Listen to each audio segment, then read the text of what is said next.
పరలోకమందున మా తండ్రి, మీ చిత్తము ఏమై ఉందో గతించిన వారం నుండి తండ్రి ధ్యానిస్తున్నాం. మీ లేఖనాల వెలుగులో మాతో మాట్లాడండి. క్రైస్తవ్యం అనేకమైన మూఢ పద్ధతులు, గుడ్డి ఆచారాలతో తండ్రి కొట్టుకుపోతుంది. అలాంటి జాబితాలో ఈ సంఘం ఉండకూడదని మీరు హెచ్చరించి అండి, సత్యమును పునాదిగా మలచి మాతో ప్రతి వారము మీరు మాట్లాడుతున్నందుకు మీకు స్తుతులు, స్తోత్రములు తండ్రి. వచ్చాము వెళ్ళిపోయామని కాకుండా, ఆదివారపు ఆచారపు భక్తులుగా కాకుండా తండ్రి, మీ గ్రంథము ఏమై ఘోషిస్తుందో, మీ గురించి తండ్రి ఏమి తెలియజేస్తుందో తండ్రి నేర్చుకునే ప్రయత్నం అందరము చేస్తున్నాం. ఇందులో చిన్నవారు, పెద్దవారు తండ్రి, యవ్వనులు, వృద్ధులు, నడి వయసులో ఉన్నవారు అందరూ తండ్రి ఈ సంగతులు వింటున్నారు తండ్రి. మా ఆలోచనలు తండ్రి వారి మీద రుద్దక తండ్రి, ఇది మీ ఆలోచనే అని స్థిరపరచడానికి, బలపరచడానికి తండ్రి ఈ వారం కూడా మీ సహాయము, మీ ఆత్మ యొక్క నడిపింపును మాకు అనుగ్రహిస్తారని కోరుతున్నాం తండ్రి. మా పరిస్థితులను, మా యొక్క తండ్రి కన్నీరును, ప్రతి విషయాన్ని మీ చేతులకు అప్పగిస్తూ, మా బలహీనతలను, మా దౌర్బల్యాన్ని తండ్రి మీ పాదాల చెంత పడవేస్తూ, అన్ని విధాలుగా తండ్రి మీకు లొంగిపోతూ క్రీస్తున్నామని ప్రార్థన సమర్పిస్తున్నాం తండ్రి. ఆమేన్.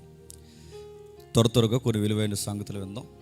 సరిగ్గా మనకి టైం అడ్జస్ట్ అవ్వట్లేదు, ఎందుకంటే మన ముందు వేరొక దైవజనుల కార్యక్రమం, వారి సంఘం నడవడం వలన మన టైం మేనేజ్మెంట్ చేయడం కొంచెం కష్టంగా ఉంటుంది. మీరు ప్రేయర్లో పెట్టండి. మనకు చాలా ఆలోచనలు ఉన్నాయి, వాటన్నిటి విషయంలో మీరు వ్యక్తిగతంగా సంఘానికి వచ్చి మీరు ప్రార్థన చేయండి. దేవుడు వాటన్నిటిని సమస్తము సమకూర్చి జరిగించేలాగానే మీ ప్రార్థనలో జ్ఞాపకం చేసుకోండి.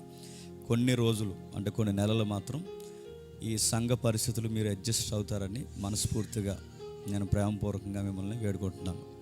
మాకు ఈ టైం ఏంటి, ఎలా పాలా లేకుండా ఏది కాని టైంలో ఏదో ఈనిందని అలా అనకుండా కొంచెం అర్థం చేసుకుని మా పరిస్థితుల్ని. ఎందుకంటే మనం అంత కోటీశ్వరులను కాదు, లక్షాధికారులను కాదు, కోట్లు సూట్లు వేసుకుని కోట్లు దండుకునే రకం అసలు కాదు. మనకు ఆ పరిస్థితులు లేవు. మనం చేసి ఎవరిని అడగలేము. మనకు అలాంటి విషయాలు తెలియవు. అడిగినా కానీ మనకు అడగడం రాదు. అలాంటి మీరు అర్థం చేసుకుని టైం వచ్చినప్పుడు అన్నీ వస్తాయి. నేను ఎదురు చూస్తాను. ముఖ్యంగా నా పాస్పోర్ట్ కొరకు ప్రార్థన చేయండి. ఆ పాస్పోర్ట్ కానీ వస్తే నేను చెప్తాను, కాకినాడలో నేనే 70 స్థలాలు కొంటాను. దాని ఒక్కడి కొరకు ప్రార్థన చేయండి. తిరుగుతారు మొత్తం ప్రపంచ దేశాలన్నీ. అది త్వరలో జరుగుద్ది. దాని కొరకు మాత్రం ప్రార్థన చేయండి. ఓకే, త్వరగా కొన్ని విలువైన సంగతులు వింటాం. గతించిన వారం నుంచి దేవుని చిత్తం కనుగోవడం, గాడ్స్ విల్ ఆఫ్ గాడ్, దీని గురించి మనం ఆలోచిస్తున్నాం. వీటిని గురించి మనం ఆలోచిస్తున్నప్పుడు దేవుని యొక్క చిత్తాన్ని లేఖనాల వెలుగులో ఎలా నేర్చుకోవాలి, అన్ని సంఘాల వల్లే వచ్చాం వెళ్ళిపోవని కాకుండా కాస్త మన ఆధ్యాత్మిక జీవితం ప్రాక్టికల్గా, లాజికల్గా సమాజం ఎదుట కాస్త నలుగురు మనం చూసి నేర్చుకునే విధంగా మన లైఫ్ స్టైల్ ఉండాలి. ఆ విధంగానే జ్ఞానయుక్తంగానే తన బిడ్డలు ఉండాలన్నది జ్ఞానవంతుడైన దేవుని యొక్క చిత్తం. కాకపోతే దేవుని చిత్తం అనే ఆ ఒక్క పదాన్ని బఫర్ జోన్లో పడేసినట్టు ఒక జోన్కి పరిమితం చేశారు. అక్కడ ప్రాబ్లమెటిక్ విషయాలు రేజ్ అయిపోయాయి. మరి ఎలా వచ్చిందో, మరి అరకొర బైబిల్ చదివిన వాళ్ళు దీన్ని నేర్పించారో, లేకపోతే బైబిల్ చదవక పామర్లు దీన్ని అలవాట్లోకి తీసుకొచ్చారో, లేకపోతే అన్య సాంప్రదాయాల నుంచి కన్వర్ట్ అయిన కొంతమంది అవి వదలలేక కొంచెం ట్రాన్స్ఫార్మ్ చేసి ఇది కూడా క్రిస్టియన్ యొక్క వ్యూ అని నేర్పించేశారు. నాకైతే తెలియదు. కానీ మొత్తం మీద కొన్ని దశాబ్దాల, శతాబ్దాల కాలం దైవ చిత్తం అంటే ఇవి అని కొన్ని ప్రాక్టీసులు అలవాటు చేశారు. నా మాటలు అర్థమవుతున్నాయిగా. ఈ ప్రాక్టీసులు మనం తీసేయాలనుకున్న తీయలేం. పూర్వకాలం నుంచి మనుధర్మ శాస్త్రం అనేది అంబేద్కర్ లాంటి మహానుభావులు వచ్చి, ఫ్రీడమ్ ఫైటర్స్ వచ్చి దాన్ని ఎలాగైతే తగలబెట్టారో, ఇది విష సంస్కృతిని సొసైటీకి నేర్పిస్తుంది అని దాన్ని తగలబెట్టి బయటపడేసి ఇది ఉండడానికి వీల్లేదు, దీన్ని ఫాలో అవ్వకూడదు, ఇది రాజ్యాంగం ఉండడానికి వీల్లేదని చెప్పి రాజ్యాంగం వేరే ఉందని మనకు కావాల్సిన నిబంధనలు, ఆర్టికల్స్ అని రెడీ చేసి ఒక రాజ్యాంగాన్ని తయారు చేశారు. ఫైటర్స్ దాన్ని తగలబెట్టారు. కానీ చాలామంది కామెంటర్స్ ఏమంటారంటే, మనుధర్మశాస్త్రాన్ని భౌగోళికంగా తగలబెట్టారేమో కానీ మానవ గుండెల్లో, ముఖ్యంగా భారతీయుల గుండెల్లో మనుధర్మశాస్త్రం ఇంకా బతికే ఉంది. అందుకే ఆ మనుధర్మశాస్త్రం ఇంకా బతుకుంది కాబట్టే ఇంకా కుల ప్రస్తావన, ఆ మనుధర్మశాస్త్రం ఇంకా బతుకుంది కాబట్టే ప్రాంతాల ప్రస్తావన. ఆ మనుధర్మశాస్త్రం ఇంకా బ్రతుకుంది కాబట్టే ఆడ, మగ, చిన్న, పెద్ద, రాజు, పేదోడు, గొప్పోడు ఇలాంటి ఫిలాసఫీలు ఇంకా వస్తున్నాయంటే అది బయట తగలబడిందేమో కానీ ఎక్కడ తగలబడలేదు చెప్పండి. అది ఇంకా పనిచేస్తుంది, బతుకుతుంది. అది క్రీస్తును వెంబడిస్తున్నా కూడా ఆ జబ్బు పోవట్లేదంటే కారణం అది మనుషుల హృదయాల్లో కొన్ని శతాబ్దాల కాలం మానవులు దాన్ని అలవాటు చేసి అది మన గుండెల మీద ముద్రించినట్టు చేస్తారు. అది పోవడం అంత ఈజీ కాదు. అది క్రైస్ట్ను మనం ఎక్కువ ఫాలో అయితేనే అది పోతుంది.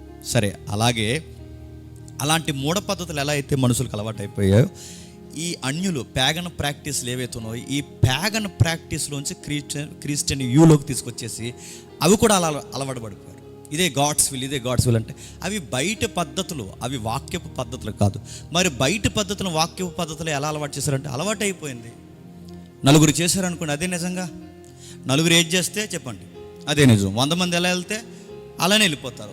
99 మంది నాశనం అయిపోతే మేము కూడా నాశనం అయిపోతాం అంటారు తప్ప, అరే ఒక్కటి స్టాండింగ్ తీసుకుని అరే ఇది వెళుతుంది కరెక్ట్ అంటే కరెక్ట్ కదా. అందుకే మరి తెలుసు అంటారు తెలియకంటారు తెలియదు కానీ పెద్దలు మాత్రం ఒక కితాబ్ ఇచ్చారు. ఒక మొదటి గొర్రె ఎలా వెళ్తేనట మిగిలిన గొర్రెలన్నీ అలా పోయినాయి అంట. మీరు చూస్తున్నారు కొన్ని వీడియోస్ సోషల్ మీడియాలో వస్తున్నాయి. ఆ కాపరి గొర్రె ముందు ఇలా పరిగెడుతున్నాడు, ఇలా పరిగెట్టి దానికి అగ్గంటే భయం, నీరంటే భయం. కానీ ఆ కాపరిని అది నమ్మి అది అలా ఇలా పరిగెట్టి ఆ కాపరి మొదటి గొర్రెని ఆ అగ్నిలో నుంచి దాటిస్తే మిగిలిన గొర్రెలన్నీ అగ్గిలోకి పోయినాయి. అదే అగ్గి రాదంటే ఆ గొర్రెకి అనవసరం. ఆ ముందు గొర్రె కాలిపోయింది, నేను కాలిపోయినా పర్లేదంతే. అది పెద్ద నది, అది దాటలేదు, దానికి నీరంటే భయం. మొదటి గొర్రెని తోసేస్తారు, తర్వాత గొర్రెలు వద్దన్నా దూకేస్తారు. అందుకే మన క్రైస్తవ్యాన్ని అనకూడదు. వాళ్ళు అంటున్న మాట నేను సపోర్ట్ చేయట్లేదు. మన క్రైస్తవ్యాన్ని ప్రభు అయిన యేసుక్రీస్తు వారు సాధు జీవులు అని పోల్చడానికి గొర్రెలుగా పోలిస్తే అదే గొర్రెలే అనే పదాన్ని బయట వాళ్ళు ఎటకారంగా మనల్ని పోలుస్తున్నారు లేదా? లాజిక్ ఉపయోగించం, నాలెడ్జ్ ఉపయోగించం.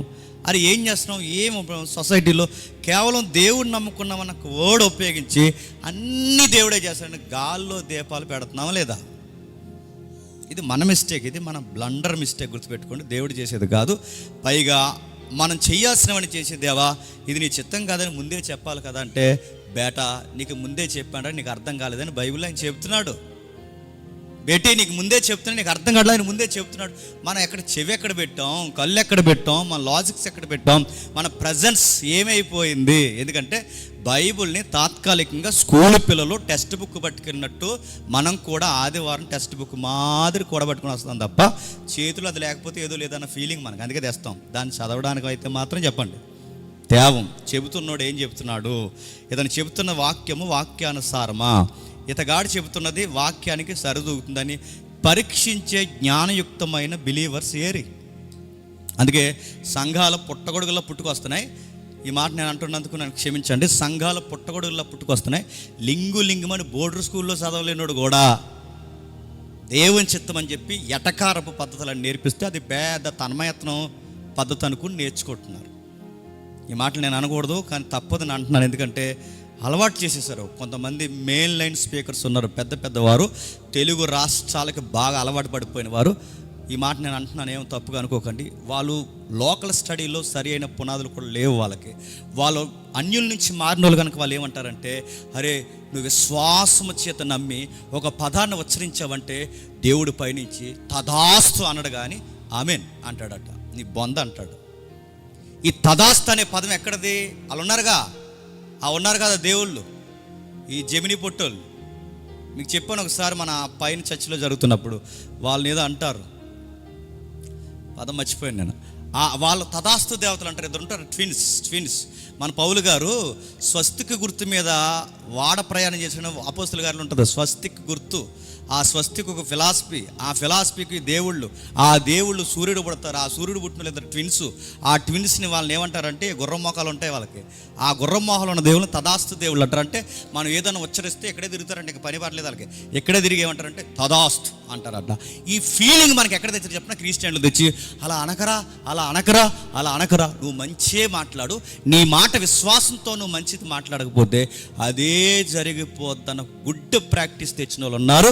దాన్ని పెద్ద స్టేటస్లో ఆయన చెప్తుంటే పెద్ద స్టేటస్లో పెట్టే టెంగరోలు ఉన్నారు బిలీవర్స్. నాకు తెలుసు ఆయనకి సరిగా తెలియదు, ఆయన ఎవరైనా అడగకన్నా వాళ్ళకి డాక్టరీన్స్ తెలియవు, థియాలజీ తెలియదు. అరే క్రమానుగతంగా ఒక సిస్టమేటిక్గా బైబిల్ స్టడీ అంటే తెలియదు. థియాలజీ చదవంటారు అంటే ఏమంటారు చెప్పిన, ఈ ముదిరిపోయిన బెండకాయలన్నీ మాకు థియాలజీ లేదు, మాకు నీలాలజీ వచ్చాడు. నీలాలజీ అంటే మాకు మోకాల ప్రార్థన తప్ప ఇంక మేము బైబిల్ మోకాల ప్రార్థన ఎవడొద్దన్నాడు, మేము వద్దన్నామా, మేము చేయొద్దన్నామా? మోకాల ప్రార్థన వద్దని బైబిల్ చెప్పిందా? మోకాల ప్రార్థన ఎంత అవసరమో బైబిల్ స్టడీ కూడా అంత అవసరం. గుర్తుపెట్టుకో, బైబిల్లో ఏముందో నీకు తెలియకపోతే, ఆ దేవుడు ఏంటో నీకు తెలియలేనప్పుడు, మరలా బైబిల్లో ఏముందో నీకు తెలియకపోతే, ఆ బైబిల్లో దేవుడు ఏమన్నా నీకు తెలియకపోతే, నువ్వు మోకాళ్ళు వేసి అదే దేవుడితో నీ తలకాయ నువ్వేం మాట్లాడతావు? ఆయన ఇష్టం ఏంటో, ఇష్టం కానిదేంటో ఇందులో నుంచి నువ్వు నేర్చుకోకపోతే, నువ్వు మోకాళ్ళు వేసిన తర్వాత ఏం మాట్లాడతావు? నీ పక్కింటి ప్రెసిడెంట్ అనుకుంటున్నావా, నీ ఈదులో పొల్లయ్య అనుకుంటున్నావు, ఏది పడితే అది మాట్లాడడానికి. ఆయనతో ఏం మాట్లాడతావు? ఆయన ఏంటో నీకు తెలియనప్పుడు, ఆయన క్యారెక్టర్ ఇది, ఆయన నేచర్ ఇదని నీకు తెలిసినప్పుడు, ఏం అడగాలో ఏం అడగకూడదు నీకు ఎక్కడ ఇన్ఫర్మేషన్ ఉంది? బ్లూ ప్రింట్ ఉందిగా బైబిల్. ఇది చదివితేనే నీకు అర్థమవుద్ది. అది చదవకుండా నేను మోకాళ్ళే సాయంతో మాట్లాడతాను, నాకు బయలుపరుస్తాడు. ఏం బయలుపరుస్తాడు? నీ కాన్సెప్ట్ చెప్తున్నది మాత్రమే బయలుపరిచింది అనుకుంటావు. అది నీ కాన్సెప్ట్ చెప్తుంది, దేవుడు చెప్పలేదు. అందుకే ఇలాంటి విషయాలు, ఇవి సున్నితమైన సబ్జెక్టులు. వీటిని డీల్ చేస్తున్నప్పుడు అర్థం చేసుకునే దానికన్నా చెబుతున్న మనల్ని చెప్పండి అపార్థం చేసుకుంటారు. దైవ చిత్తానికి మనం వ్యతిరేకమా? దేవుని చిత్తం తెలుసుకోవద్దని మనం అంటామా? దైవ చిత్తం ఏముందో దానికి ఒక క్లారిటీ ఉంది, బిబిలికల్గా ఒక సబ్జెక్ట్ ఉంది. ఆ బిబిలికల్ వ్యూ నీకు తెలియకపోతే నువ్వు ప్యాగన్ ప్రాక్టీస్లో అంటే అన్యుల పద్ధతుల్లోనికి నువ్వు తీసుకుపోవడమే కాదు, వీళ్ళందరినీ మంటగలకు పాడేస్తావు. అందుకే ఆ జాబితాలు మీరు ఉండకూడదు. కాస్తంత మీరు తెలుసుకోవాలనే ఇవన్నీ నేను చెప్తున్నాను. ఒకసారి లాస్ట్ వీక్ క్లాస్ మీకు జ్ఞాపకం చేస్తాను. కొన్ని పద్ధతులు తెర మీద తీసుకొచ్చారు. ఆ మొదటి పద్ధతి మనకు తెలుసు, ఇన్నర్ పీస్. అంటే తెలియని ఒక మనశ్శాంతి ఉంటుంది లోపల అంటారు. నేను అంటలేదు, వాళ్ళు అంటారు. అంటే ఇది దైవ చిత్తమా కాదా? ఇప్పుడు రేపు పొద్దున మా ఇంట్లో ఏదో కార్యక్రమం జరుగుతుంది అనుకోండి, అది దైవ చిత్తం కాకపోతే నాకు ఎలా ఉంటుంది అన్నమాట వాళ్ళ వ్యూలో. మీకు అర్థమవుతుంది? అర్థమైనట్టు చూడండి. వాళ్ళ వ్యూలో ఏంటంటే, రేపు కార్యక్రమం జరుగుతుంది మా ఇంట్లో రేపు కార్యక్రమం జరుగుతున్నప్పుడు ఇది దైవ చిత్తమా కాదా తెలుసుకోవడానికి నా ఇన్నర్ సోల్ లేదా నా ఇన్నర్ వాయిస్ ఒకటి చెప్తుంది అనమాట. అలా అంటారు. ఆ ఇన్నర్ వాయిస్ ఏంటంటే, అది గలిబిలి కాకుండా మనశ్శాంతిగా నిమ్మలంగా ఉండి అంత పీస్ఫుల్గా నడుస్తుంది అనుకోండి, అది దైవ చిత్తం అనమాట. లేదు, రేపు జరగబోయే కార్యక్రమానికి ఈరోజే నాకు ఆందోళన స్టార్ట్ అయిపోయింది అనుకోండి, అది దైవ చిత్తం కాదు. అంటే ఇన్నర్ సోల్లో గలిబిలు స్టార్ట్ అయితే దేవుని చిత్తం కాదు. గలిబిలు స్టార్ట్ అవ్వకపోతే చెప్పండి, ఇది ఒక ప్రాక్టీస్ ఉంది తెలుసా? ఎందుకు నాకు టెన్షన్గా ఉందంటే అది పెద్దమ్మ. ఎందుకు టెన్షన్గా ఉంది పెద్దమ్మ అంటే, డబ్బులు లేవని చెప్పదు ఫంక్షన్కి. నాకు ఎందుకో టెన్షన్గా ఉంది అంటే పెద్దమ్మ. డబ్బులు లేవని చెప్పచ్చుగా, అది చెప్పదు. ఎందుకో నాకు టెన్షన్గా ఉందంటే ఆ టెన్షన్ అంట దైవ చిత్తం కాదని చెప్తుందంట. నువ్వు తగునమ్మా అని ఎదురింటోళ్ళని వాతలు వేసుకుని వాళ్ళని చూసి వీళ్ళని చూసి వాళ్ళు చేసినట్టు ఫంక్షన్ చేయాలని తగునమ్మా అని తయారైపోయావు. వాళ్ళు చేసినట్టు ఫంక్షన్ చేయాలని తయారైపోయి ఇప్పుడు నీకు టెన్షన్ వచ్చి డబ్బులు ఎక్కడ అప్పు పుట్టక ఇప్పుడు నీకు టెన్షన్ వచ్చి నువ్వేమంటావు? ఇది దైవ చిత్తం కాదేమో అని కార్యక్రమం ఆపేస్తాడు. నీ మిచ్చినట్టు పంపించాలి నీకు. మళ్ళీ చెప్తున్నాను, నీకు ఏం అడుగుతున్నాను, నీకు ప్లానింగ్ లేదు, ఒక యాక్షన్ లేదు. దేవుడు ఏమన్నాడంటే, ఒక ఇల్లు కడుతున్నప్పుడు నీ దగ్గర ధనం ఉందో లేదో చూసుకోవాలని చెప్పాడా లేదా? ప్రాజెక్ట్ స్టార్ట్ చేసినప్పుడు నీ దగ్గర తగిన పెట్టుబడి ఉందో లేదో ఇది నీ లాజిక్, ఇది మినిమం కామన్ సెన్స్ అంటారు దీన్ని. నేను ఏమీ లేదండి, నా ప్రిపరేషన్ ఏమీ లేదు, నాకు గాల్లో నుంచి మన్నా కురిసినట్టు నాకు అలా కాగితాలు పడిపోతాయంటే, ఏమని చెప్తున్నాను, నీకు అలా మన్నా కురిసినట్టే నీ కాగితాలు అలా పడిపోవాలంటే మన్నా ఎక్కడ కురిసింది అక్కడ నడు. ఎక్కడ కురిసింది? అరేబి ఎడారిలో. ఆ ఎడారులు అంటే అదే మిరాకిల్ నీకు జరగాలంటే అదే ఏరియా ఉండాలి, అదే ఏరియాలో అవే పరిస్థితులు ఉండాలి. అక్కడ నిలబడు. నేను మిరాకిల్ ఒక్కటే తీసుకుంటానండి, హిస్టరీ నాకు అవసరం లేదు, ఏరియా నాకు అవసరం లేదంటే నేను అడుగుతున్నాను, నీకు ఎవరయ్యా బైబిల్ ఇలా చెప్పింది? నేను అడుగుతున్నాను, బైబిల్ అడుగుతుంది. ఇలాంటి పద్ధతులు తీసుకొచ్చారు. ఇన్నర్ పీస్ అంటే ఇన్నర్ పీస్లో నుంచే దేవుడి చిత్తమని నువ్వు అనుకుంటే, లాస్ట్ వీక్ మనం కౌంటర్ వేస్తాం. ఆ లాస్ట్ వీక్ కౌంటర్ ఏంటంటే, పాటలు పాడే మనం, సువార్త అలవాటు లేని మనకి ఇప్పుడు వచ్చి మీలో ఎవరినన్నా 10 నిమిషాలు వాక్యం చెప్పమంటే మీరు ఏమంటారు చెప్పండి? ఏమంటారు? వచ్చే వారం బతుకుంటే బలుసాగా తిందామంటారు. ఇంకా ఈ టెన్షన్తో 10 నిమిషాలు చచ్చిపోతారు మీరు. ఇక్కడ పాట పాడమంటే పాడతారు, వాక్యం చెప్పమంటే చెప్పగలరా? ఆ వాక్యం చెప్పాలంటే ప్రాక్టీస్ ఉండాలి. ఇప్పుడు అడుగుతున్నాను, టెన్షన్ వచ్చేస్తుంది, ఇక్కడికి వచ్చిన తర్వాత షర్ట్ అంతా తడిసిపోద్ది, మీ డ్రెస్ అంతా తడిసిపోద్ది, మీరు చెప్పలేరు. దేవుని చిత్తం సువార్త ప్రకటించడమా కాదా? మరి దేవుని చిత్తం సువార్త ప్రకటించడం అయినప్పుడు మరి అదే చిత్తాన్ని నెరవేరుస్తున్నప్పుడు నీకు టెన్షన్ వస్తుంది, ఆందోళన వస్తుంది, ఇన్నర్ పీస్ టెన్షన్ ఉన్నప్పుడు అది దేవుని చిత్తం కాదంటావా? ఇది కౌంటర్ అయ్యండి అలాంటి పద్ధతులు ఎవరైనా చెప్తే. రెండవది, దేవుని చిత్తం అంటే మనశ్శాంతి ఉంటుంది అనుకుంటే, గెత్సేమనే వనములో ప్రభు అయిన యేసుక్రీస్తు వారు ప్రార్థన చేసినప్పుడు ఆయనకి మనశ్శాంతి ఉందా? చెమట రంధ్రాల నుంచి ఏమొచ్చింది చెప్పండి? బ్లడ్ వచ్చింది, బీపీ లెవెల్స్ పెరిగిపోయాయి. ఆ రోజుల్లో బీపీ చెక్ చేసే డాక్టర్ అక్కడ లేడు, కానీ ఆ డాక్టర్ అన్నవాడు అక్కడ ఉండి ఆయన చెక్ చేస్తే ఆ చెక్ చేసినోడికి వస్తుంది బీపీ. అంత టెన్షన్ వచ్చింది ఆయనకి. అంత టెన్షన్ దేని పట్ల అంటే, పరలోకమందున్న మా తండ్రి, నీ చిత్తము ఇదే అయితే ఈ పాత్ర నా యొద్ద నుంచి తొలగడం నీ చిత్తము కాకపోతే నీ చిత్తమే సిద్ధించుగాక. ఇప్పుడు ప్రభు చిత్తం ఏంటి? అది తొలగపోతే బాగుండు. అదే కదా ఆయన ప్రేయరు, అది తొలగపోతే బాగుండు. అది తొలగపోతే బాగుండు అని ఆయన ఎందుకు ప్రేయర్ చేస్తున్నాడు? ఆయన ఎందుకు ప్రేయర్ చేస్తున్నాడు అంటే, ఆ గడియలు సుమారు 6 గంటలు లేదా 6 గంటలు, ఆయన 9 గంటలు సిలివేస్తే 3 గంటలకి ఆయన మరణించాడు. ఈ 6 గంటలు తండ్రికి పూర్తిగా దూరం అయిపోతాడు. 6 గంటలు పూర్తిగా తండ్రికి దూరం అయిపోవడం ఆయనకి ఇష్టం లేదు కనుక, ఆ పాత్ర 6 గంటలు ఎత్తుకోవడం ఆయనకి ఇష్టం లేక, నీ చిత్తం అయితే ఈ పాత్ర తీసే ప్రభు అన్నాడు. అయినను ఇది నీ చిత్తమైతే, ఈ పాత్ర ఎత్తుకోవడమే నీ చిత్తమైతే నీ చిత్తమే సిద్ధించగాకని టెన్షన్తో ఆయన సిలువెక్కాడా లేదా? ఇప్పుడు చెప్పండి, టెన్షన్ ఉంటే దేవుని చిత్తం కాదు, టెన్షన్ లేకపోతే దేవుని చిత్తం అంటే, మరి గెత్సేమనే వనంలో ప్రభు అయిన యేసుక్రీస్తు వారికి చాలా టెన్షన్ ఉంది. ఏం చేస్తావు? ఆ రిఫరెన్స్ని ఏం చేస్తావు? ఆ కాంటెక్స్ని ఏం చేస్తావు?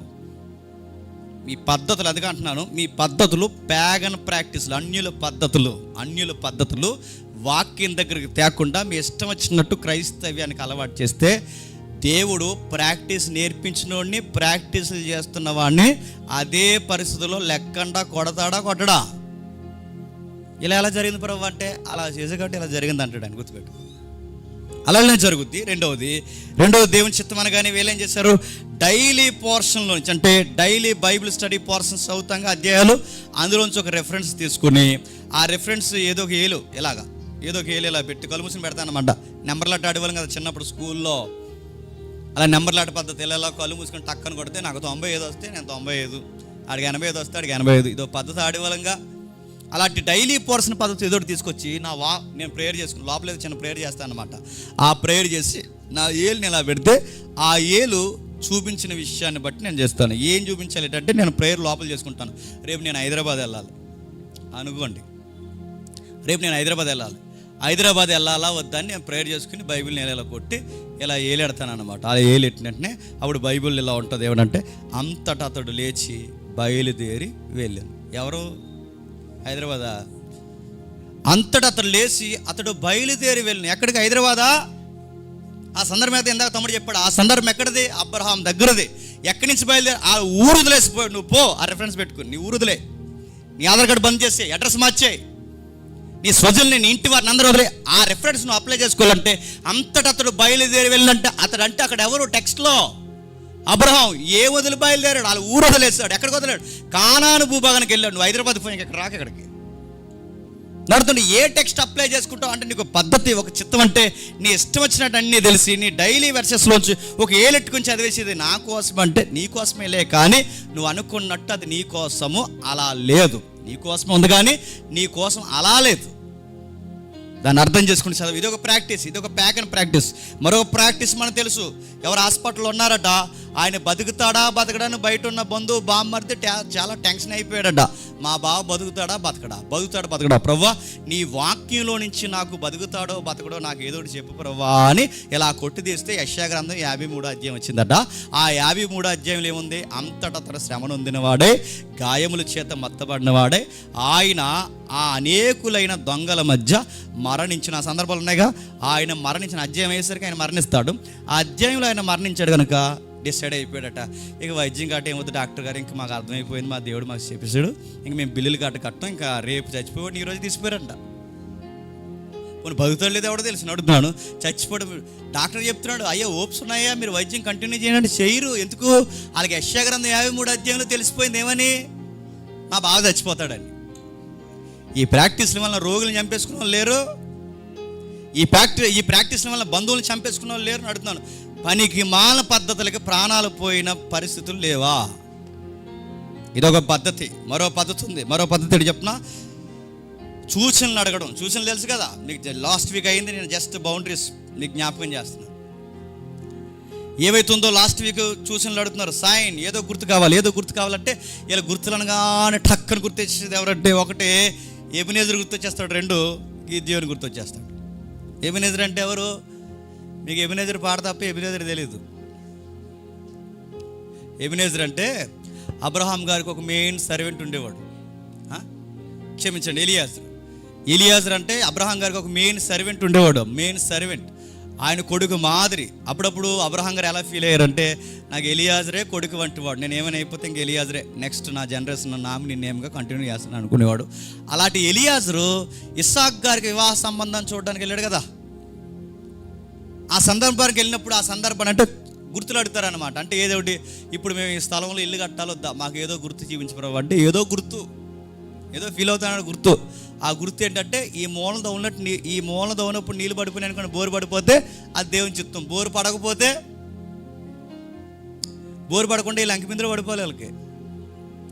ఇప్పుడు అడుగుతున్నాను, బోరు పడితే ఇలా ఒకరు అనుకుంటారు కదా, బోరు పడితే దేవుని చిత్తం అంటే నీళ్ళు పడితే దేవుని చిత్తం, నీళ్ళు పడకపోతే దేవుని చిత్తం కాదు, అంతే కదా వాళ్ళ ప్రాక్టీస్. ఆ ప్లేస్లో లంకిమిందులు తగిలేసినాయి అనుకున్నప్పుడు దేవుని చిత్తం కాదంటారా? అంటారా? ఇది మరి దేవుని చిత్తం అంట. మరి మీ నిర్ణయం ఏమైందిరా? లంకిమిందులు దొరికినండి ఎలా మారిపోయారని కానీ మారిపోతారు. ఇలాంటి గుర్తులు ఎబినేజర్ దగ్గర నుంచి ఇస్తున్నాడు, మీకు ఎలియాజర్ దగ్గర నుంచి. ఎలియాజర్ సందర్భం అడుగుతున్నావు, ఎలియాజర్ సందర్భంలో నీకులా గుర్తు అడిగాడా? కల్లడి చదివారా? ఎలియాజర్ నీలాంటి గుర్తు అడిగాడు. ఏం అడిగాడు? ఒకసారి రండి, ఆ అమ్మాయి దగ్గరికి వెళ్దాం, ఒకసారి రండి, ఏం జరుగుతుందో ఒకసారి. 24వ అధ్యాయం, ఆదికాండం 24వ అధ్యాయం చూద్దాం ఒకసారి. ఆదికాండం 24వ అధ్యాయం, ఆదికాండం 24వ అధ్యాయం 12వ వచనం నుండి. ఆదికాండం 24వ అధ్యాయం 12వ వచనం నుండి. నా యజమానుడు అబ్రహాము దేవుడు అయిన యెహోవా, నేను వచ్చిన కార్యము నాకు త్వరలో సఫలము చేసి నా యజమానుడు అబ్రహాము మీద అనుగ్రహము చూపుము, చిత్తగించుము. నేను ఈ నేల ఓట యొద్ద నిలిచి ఉన్నాను, ఈ ఊరు వారి పిల్లలు నీళ్లు చేదుకోటకు వచ్చి, కాబట్టి అతని మాటలు గమనించండి, కాబట్టి నేను త్రాగున్నట్లు నీవు దయచేసి నీ కడవను వంచమని నేను చెప్పగా, నువ్వు త్రాగమని నీ ఒంటెలకు నీళ్లు పెట్టుదనని ఏ చిన్నది చెప్పునో ఆమెయే నీ సేవకుడైన ఇస్సాకు కొరకు నువ్వు నియమించినది ఉండును గాక అని ఏమన్నాడండి? మనమైతే ఈ సందర్భం ఎలా చేద్దాం చెప్పనా? దీన్ని ఏమంటారంటే, నేను ఇలా ఒంటి దిగుతాను, దిగిన వెంటనే ఏ పిల్ల అయితే ఇలా ఎదురుకు వచ్చేస్తాదో ఆ మొదటి పిల్లే చెప్పండి మా పిల్ల అన్నాడా? అక్కడ ఉందా? అలాగని ఏ పిల్ల అయితే ఇలా చూసిన వెంటనే ఇలా నా ఏపు చూసి హాయ్ అంటుందో ఆవిడే మా ఇస్సాక్ గారు, అలా ఆవిడ అన్నాడా? లేదు, అలా లేదు. అక్కడ ఏమంటున్నాడు మీరు గమనించండి. ఎలియాజర్ కొన్ని పద్ధతులు పెడుతున్నాడు. ఏమని? నేను ఒంటి దిగి ఇంతమంది కన్యలు వస్తున్నారు ఈ బావి దగ్గరికి, ఇంతమంది కన్యలు వచ్చినప్పుడు మొదటగా కనబడిన అమ్మాయి అక్కడ లేదు. ఏ అమ్మాయి అయితే చూసి నవ్వుతుందో ఆ అమ్మాయి లేదు, అందమైన అమ్మాయి లేదు, ఎత్తుగొండాలని లేదు, సన్నగొండ ఇవేమీ లేవు. మరి ఏముంది? ఆయన పెడుతున్నాడు చూడండి, ఆ అమ్మాయికే పరీక్ష పెడుతున్నాడు. ఆ అమ్మాయి కంటే ఎంతమంది అమ్మాయిల్లో ఈ టెస్ట్ ఎవరైతే పాస్ అవుతారో ఆ టెస్ట్లో పాస్ అయిన అమ్మాయే నా యజమానిని కోడలు. ఏం టెస్ట్ పెట్టాడు? మొదట అనేకులకు దాతృత్వం కలిగిన గుణం ఉండాలి, బాటసార్లకి సహాయం చేసే గుణం ఉండాలంటే నీళ్ళు తాగుతావు పెద్ద ఆయన అని అడగాలి. రెండవది, నా ఒంటెలకు కూడా నీళ్ళు పెట్టాలి. మూడవది, ఆమె వర్జిన్ అయి ఉండాలి. నాలుగవది, అందరినీ గౌరవించే విషయాలు కలిగి ఉండాలి. ఇన్ని చెబుతున్నాడు చూడండి. అంటే ఆమెకి ఏమి నేర్పిస్తున్నాడు, ఆమెను ఏమని కొలుస్తున్నాడు? ఒకటి, ఆ రోజుల్లో ఆమె గూర్చి గుణవతి అయి ఉండాలి, పనివంతురాలు ఉండాలి, క్యారెక్టర్ ఉన్న అమ్మాయి ఉండాలి. ఈ క్వాలిటీస్ ఏ అమ్మాయికి అయితే ఉంటాయో, ఈ బౌండరీస్లో ఏ అమ్మాయి అయితే ఉంటుందో ఆ అమ్మాయే మా యజమానుడికి కోడలు. ఇప్పుడు చెప్పండి, ఈ బౌండరీస్ పెట్టాడా లేదా? గుడ్డెద్దు సేలడ్డట్టు నా కల్లోకి ఎవరు వస్తుందో ఆ కల్లో ఉన్న పిల్లే బావి దగ్గర కనబడితే ఆ పిల్ల ఈ పిల్ల అన్నాడా? ఈ కళ్ళు వచ్చేది ఈ మధ్య ఏటో మరి. నాకు వచ్చింది పెళ్లి చూపులు అవుతున్న కొత్తలో హీరోయిన్ పేరు అడగండి, బ్రేక్లో చెప్తా. నిజంగా వచ్చింది. వాళ్ళ ఇంటికి ప్రేయర్ తీసుకెళ్ళింది, ప్రేయర్ చెప్పిస్తుంది. వాళ్ళ మామయ్య గారు ఉన్నారు, ఆడికి తెలుసు నేను ఎవరి పేరు చెప్తాను, వీళ్ళకి తెలుసు. వాళ్ళ మామయ్య గారికి వాకింగ్ చెప్పిస్తుంది. ఈవిడ నా కల్లోకి రావడం ఏంటి, ఈవిడ వాకింగ్ చెప్పించడం ఏంటి అనుకోండి. ఇది ఎప్పటికన్నా నెరవేరుద్ది అంటే నా బొంద నెరవేరుద్ది. ఆవిడే పోయింది దేవుళ్ళలోంచి బయటికి. నడుతున్నాను. ఆవిడే పోయింది, దేవుళ్ళు వచ్చి నడుతున్నాను. ఇవన్నీ నెరవేరుతాయా? ఇవన్నీ జరిగే కార్యక్రమాలా? కల్లోకి రారయ్యా. నీ కల్లోకి వస్తుందని నువ్వు తేడాగా ఏదో ఆలోచించి పడుకుంటున్నాను. గుర్తుపెట్టుకో. కల్లోకి వచ్చాడు, వెనక నుంచే కనబడుతుందంటే ఆడు ఎవడు కనబడుతున్నాడు? ఏడో వెనక నుంచి కనబడుతున్నాడు, సైడ్ నుంచి కనబడుతుంది ఆవిడ, ఆ సున్ని ఆవిడదే. ఇలాంటివన్నీ ఉండవు. మీరు ఏ చూసి వస్తారు ఎట్లా సారి మూవీలు ఏవో, అవన్నీ బైబిల్లో ఉండవు. ఆయన కొలతలు పెడుతున్నారు చూడండి. గుణవత అయి ఉండాలి, పనివత అయి ఉండాలి, క్యారెక్టర్ ఉండాలి. ఆమె గురించి మాట్లాడుతూ ఆమె నువ్వు నియమించిందని ఎలా అంటానంటే క్యారెక్టర్లో, వర్క్లో, ఆమె యొక్క బిహేవియర్లో, మాటలో, ప్రతి విషయంలో ఈ 4 టెస్టుల్లో అమ్మాయి పాస్ అయితే, ఏ అమ్మాయి అయితే ఆ కొలతలకు సరిపోద్దో ఆ అమ్మాయినిచ్చి మా యజమానికి భార్యగా చేస్తాము ప్రభువా. ఇప్పుడు చెప్పండి, ఇప్పుడు నువ్వు పెళ్లి చూపులకు వెళ్తే ఈ 4 నీకు వర్తించవా? నాకు కేవలం కల్లోకి వస్తుందంటావా? క్యారెక్టర్ చూడవా? చూస్తావా చూడవా? నేను క్యారెక్టర్ ఏం చూడను ప్రభు, ఇంక నాకు డైరెక్ట్గా ఇంకా 70 mm స్కోప్లో వేసి చూపించాంటావా? క్యారెక్టర్ చూడవా? ఆ మొబైల్ డేటా ఏంటి, ఏం వాడుతుంది, స్కూల్కి వెళ్తుంది, క్షమించండి, కాలేజ్కి వెళ్తుందా, యూనివర్సిటీలో చదువుతుందా, ఎక్కడికి వెళ్తుంది, ఏం చేస్తుంది, తన క్యారెక్టర్ ఏమి తెలుసుకోవా? తన ఫ్రెండ్ సర్కిల్ ఏంటి, తన టేస్ట్లు ఏంటి, డిజైర్లు ఏంటి, ఏం తెలుసుకోవా? నాకు దేవుడు మాత్రమే చూపించాడంటే కాపురం అయ్యాక ఇవన్నీ కనబడతాయి. పెళ్ళి అయ్యాక ఇదేట ఎలాగున్నావు దేవుని చిత్తం అనుకుంటుంటే నువ్వు ముందు చూసుకోలేదు అయ్యా. నువ్వు ముందు చూసుకో. కేవలం బయట చూసి వచ్చితే ఎలా కుదురుద్ది? తన చదువులేంటి, తన ఇష్టాలేంటి, ఎక్కడెక్కడ తిరుగుద్ది, ఎవరెవరి ఫ్రెండ్ సర్కిల్, తను ఎలాంటి డేటాలు వాడుతుంది, ఫేస్బుక్ ఏంటి, ఇన్స్టా ఏంటి, వాట్సాప్ ఏంటి తెలుసుకో. తన క్యారెక్టర్ ఏంటో బయట కనుక్కో. స్టోరీస్ ఏమైనా ఉన్నాయా తెలుసుకో.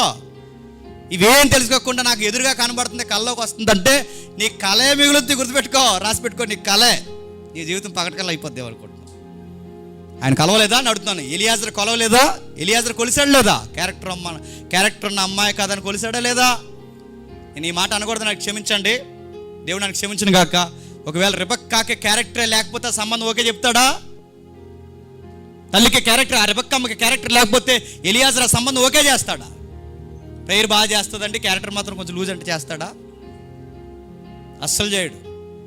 నేను స్టేటస్ పెట్టాను, వీలైతే చూసారు లేదని లేదు. కానీ ఇప్పుడు జనరేషన్ ఎలా ఉందో చెప్పనా? ఈ పెళ్ళిళ్ళ జనరేషన్ జాగ్రత్త.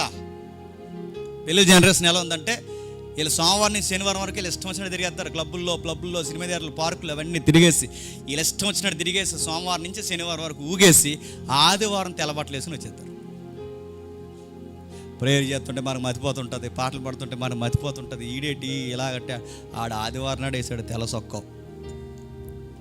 ఈవిడ కూడా పగలంతా ఇష్టం వచ్చినట్టు, క్షమించండి, సోమవారం నుండి శనివారం వరకు, నిన్న అమ్మాయిది పెట్టాను మీరు చూసారు లేదో, సోమవారం నుండి శనివారం వరకు ఇష్టం వచ్చినట్టు తిరిగేసి సడన్గా ఆదివారం వచ్చేసరికి ఒక మంచి ప్లెయిన్ డ్రెస్ వేసుకుని వచ్చేసి ఇక్కడ సీరియస్గా పాటలు పాడేసి మనకి ఇక్కడ సీరియస్గా వాక్య పరిచయలో పాల్గొంటుంటే మనం అనుకుంటాం ఎంత భద్రాలు అనుకుంటాం. భద్రాలు కాదు అయ్యా, సోమవారం చూడు సెటప్ ఎలా ఉంటుందో అర్థమవుతుంది నీకు ఆదివారం వైట్ డ్రెస్ వేసుకొచ్చేస్తే ఏదో అనుకుంటున్నావు? అడుగుతున్నాను. వర్షిప్ ఉంటే సరిపోదు, మళ్ళీ చెప్తాను, పాలు పంపులు ఉంటే సరిపోవు. ఆమె మండే టు సాటర్డే వరకు ఎలా ఉందో కూడా తెలుసుకోవాల్సిన బాధ్యత చెప్పండి నీది. దేవుడు చెప్పలేదా?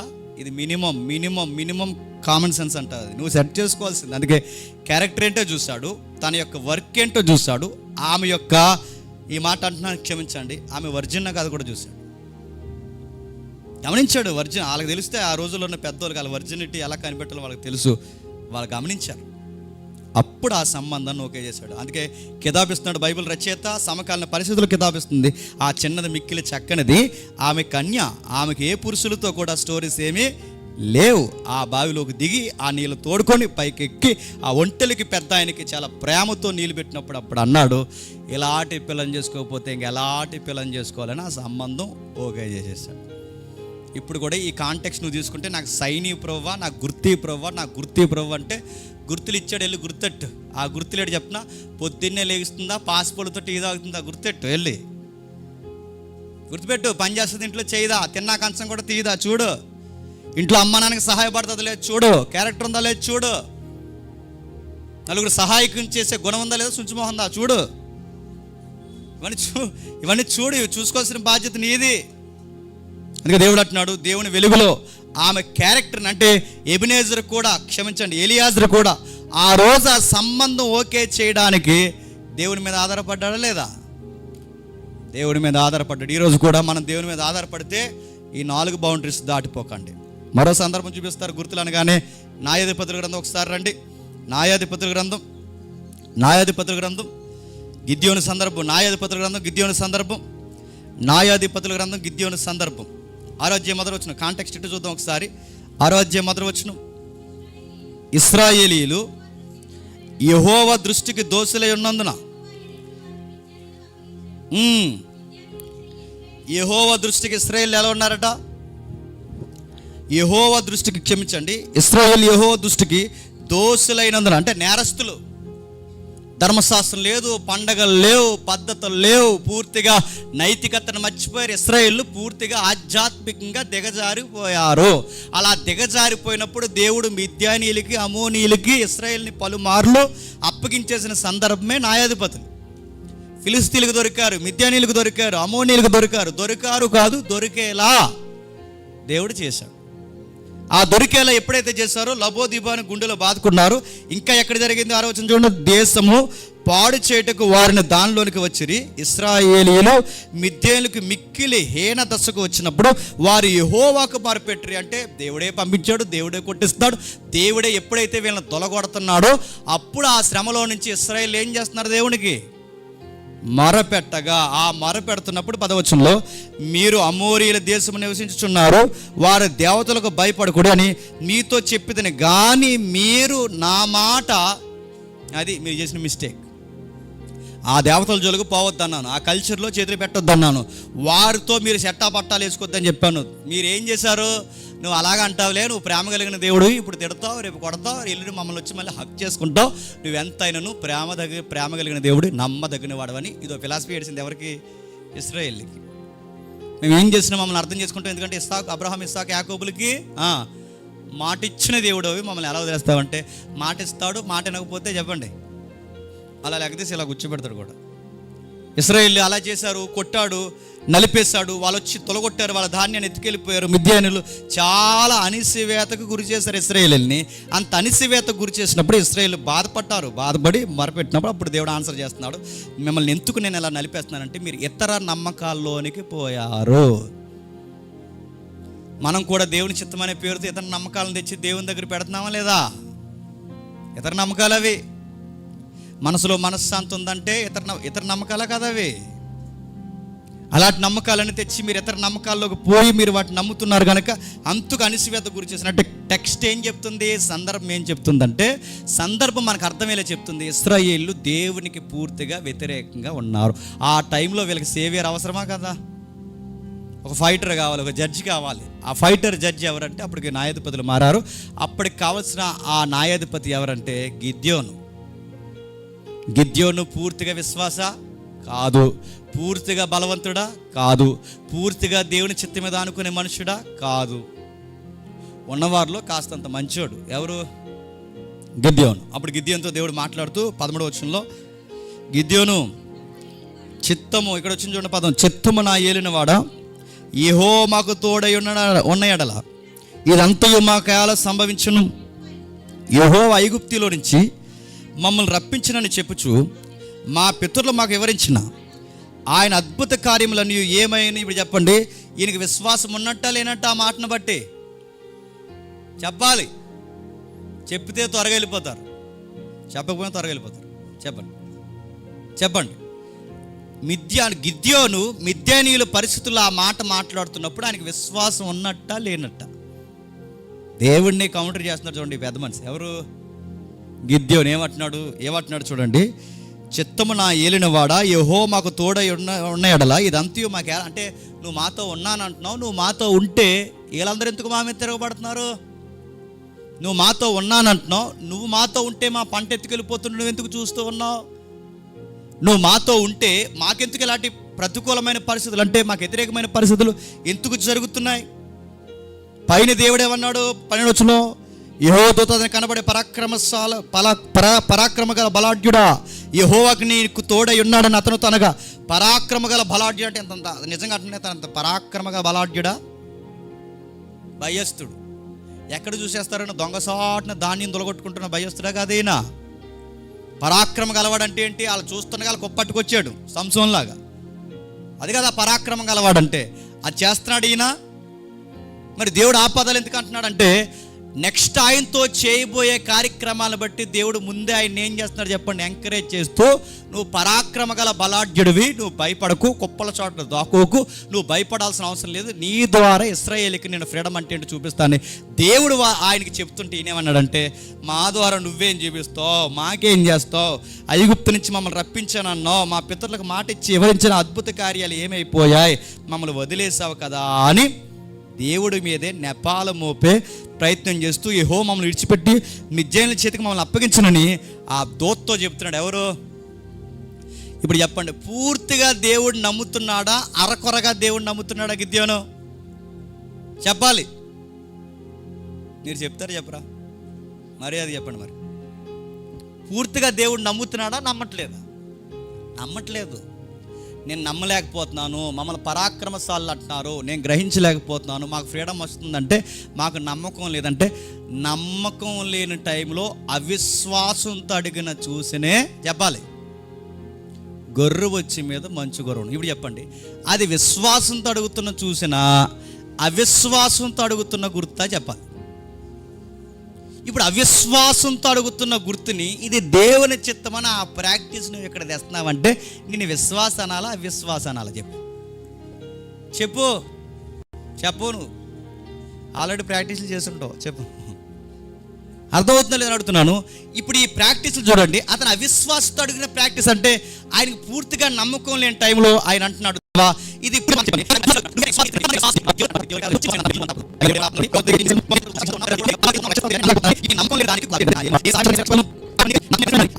అయినానేమి నేను నీకు తోడైందును గనుక ఒకే మనుషుని హతము చేసినట్లు మిద్యానీయులను హతము చేద్దామని చెప్తున్నాడు. ఇతని మీద ఇతనికే నమ్మకం లేదు. ఎవరికి? మిద్యానీయునికి. ఇతని మీద ఇతనికే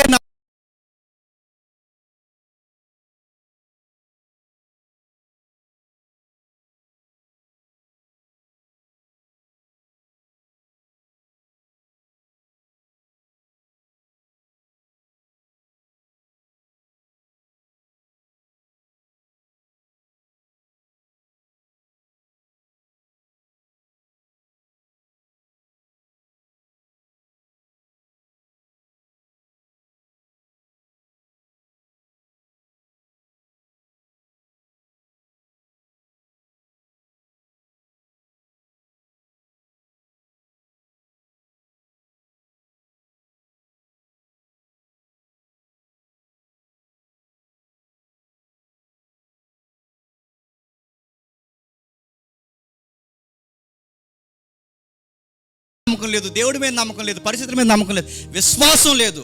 అలాంటి టైంలో ఆయన అడిగిన పద్ధతే, గొర్రెబొచ్చి మీద మంచు కురవాలి, కురిస్తే నీ చిత్తం. గొర్రెబొచ్చి మీద కాకుండా చుట్టూ మంచు కురిస్తే నీ చిత్తం. ఇలా రివర్స్లో ఈ గుర్తులు అడిగాడా లేదా? అలాంటి గుర్తులు తెచ్చి ఇప్పుడు అది జరిగితే సేమ్ నువ్వు నాతో ఉన్నట్టు అంటే నిన్నేమనాలి? అవిశ్వాసపు గుర్తులు. మీరు ఇంటికి వెళ్ళిన తర్వాత గిద్యోను క్యారెక్టర్ స్టడీ అని కొన్ని కామెంటరీస్ ఉన్నాయి, మీరు చదవండి. గిద్యోను ఈ యుద్ధం చేసి దేవునికి దగ్గరయ్యేంత వరకు అప్పటి వరకు బయట అరకొర ప్రాక్టీసుల్లోనే ఉన్నాడు. ఎవరు? గిద్యోను. పైగా మిద్యానీయులు, ఫిలిస్తీన్లు, అమోనీల ప్రభావం ఆ ఇశ్రాయేల్ మీద పడింది కనుక గిద్యోను ఈ ఫైట్ జరిగేంత వరకు పూర్తిగా దేవుని వైపుకి చెప్పండి. ఇంకా అన్యుల ప్రాక్టీస్లు ఉన్నాయి వాళ్ళకి. మీరు ఇంటికి వెళ్ళిన తర్వాత చదవండి. యోప్తా సందర్భంలో కూడా ఆ యోప్తా కూడా పూర్తిగా దేవుడి మీద ఆనుకోలేని పరిస్థితుల్లోంచి, కల్చర్లోంచి వచ్చాడు కనుకే ఆ ప్రాక్టీస్ అడిగాడు. ఎదురుగా ఏదొస్తే అదే చంపేస్తానని. వాళ్ళ పూర్తిగా వాళ్ళ సందర్భం ఏంటి, వాళ్ళ కాలం ఏంటి, వాళ్ళు ఎంతగా అలాంటి మాటలు మాట్లాడారు, ఇవేమీ పరిగణలోకి తీసుకోకుండా ఈ 21వ శతాబ్దంలోకి నువ్వు దూకేసి 2025లో సేమ్ పూర్వకాలం గిద్యోను ప్రాక్టీస్ నేను తీసుకుంటానంటే గిద్యోను కాలం ఏంటి, నీ కాలం ఏంటి? సందర్భాలు ఏం చూడవా? దేవుని చిత్తం అంటే ఒకటి ఎలియాజర్ పద్ధతి అని, రెండు దేవుని చిత్తం అంటే గిద్యోని పద్ధతి. అంటే అది పద్ధతి కాదు, పద్ధతి లేని పద్ధతులు. గుర్తుపెట్టు. అంటే స్మాల్ వాయిస్ ఎవరికి కనబడిందంటే ఏలియాకి వినబడింది అన్నారు. మిక్కిలి మెల్లనైన గుసగుస, ఏలియా లేచినాడు అనేదో స్వరం వినబడినట్టు ఇప్పుడు మనకు కూడా దేవుడు ఎక్కడో దిక్కు నుంచి చెప్తాడట. ఇప్పుడు నాకు పెద్ద ప్రశ్న ఏంటంటే, లోపల నుంచి చెప్తాడా, లేదంటే ఆ మూల నుంచి ఎక్కడి నుంచి అని చెప్తాడా, లేదా ఈ పక్క నుంచి వస్తుందా? ఆ వాయిస్ ఎక్కడి నుంచి వస్తుంది? ఒకవేళ లోపల నుంచి వస్తే నా కాన్షియస్ చెప్తుందా, లేదా పక్క నుంచి వస్తే నిజంగానే లిటరల్గా నాకు ధ్వని ఏమని వినబడుతుందా? ఈ రెండిటికి వాళ్ళ దగ్గర ఆన్సర్ ఉందా? చెప్పరు. వినబడుతుందండి. బలంగా నమ్మాలి దేవుడిని. మేము బలంగానే నమ్ముతున్నాం, అన్నీ వదిలేసి దేవుడిని నమ్మడిస్తున్నాం.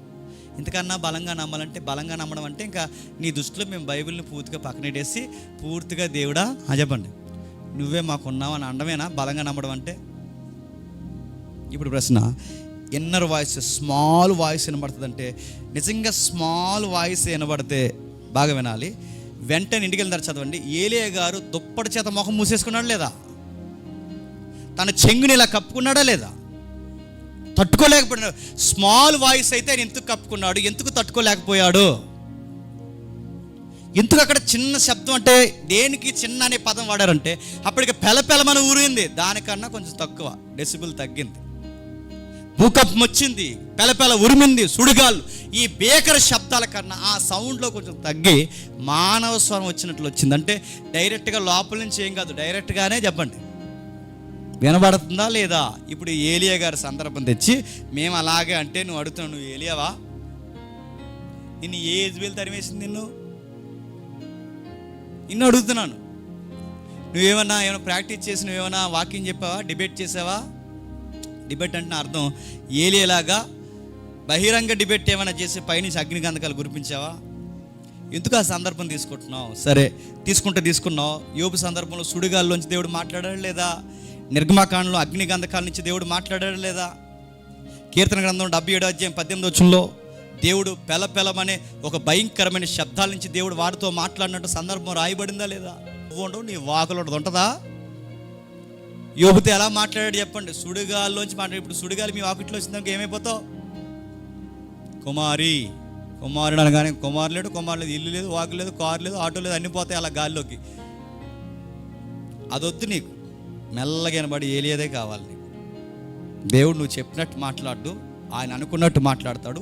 ఆయన కొన్ని పద్ధతులు ఉన్నాయి, దానిలో నుంచి ఆయన చిత్తం ఏంటో తెలుసుకో. నెక్స్ట్ నేను త్వరగా ముగిస్తాను. ఓపెన్ డోర్స్ అనే ప్రాక్టీస్ ఉంది. నెక్స్ట్ ఓపెన్ డోర్స్ అంటే ఇక మనం ఏదన్నా కార్యక్రమం తలబెడితే ఇంకేం ఆటంకం లేకుండా అన్నీ సవ్యంగా జరిగిపోవడమే చెప్పండి ఓపెన్ డోర్స్ అంటారు. ఇదో ప్రాక్టీస్ ఉంది. ఓపెన్ డోర్స్ అంటే ఇంక నేను కార్యక్రమం చేసుకుంటూ వెళ్ళిపోతే ఇక నాకు ఏ ఆటంకాలు ఉండకూడదు. ఏ ఆటంకం లేకుండా ఉంటే అది దేవుని చిత్తం అనమాట. ఇప్పుడు మళ్ళీ మీకు ఊరు ఎగ్జాంపుల్ చెప్తాను. ఇప్పుడు నేను ఊరు వెళ్తున్నానండి, హైదరాబాద్ ఊరు వెళ్తున్నాను అనుకోండి. ఇలా ఊరు ఇప్పుడు ఇదే మా ఇల్లు, అది రోడ్డు, హైదరాబాద్ బస్సు అలా వస్తుంది.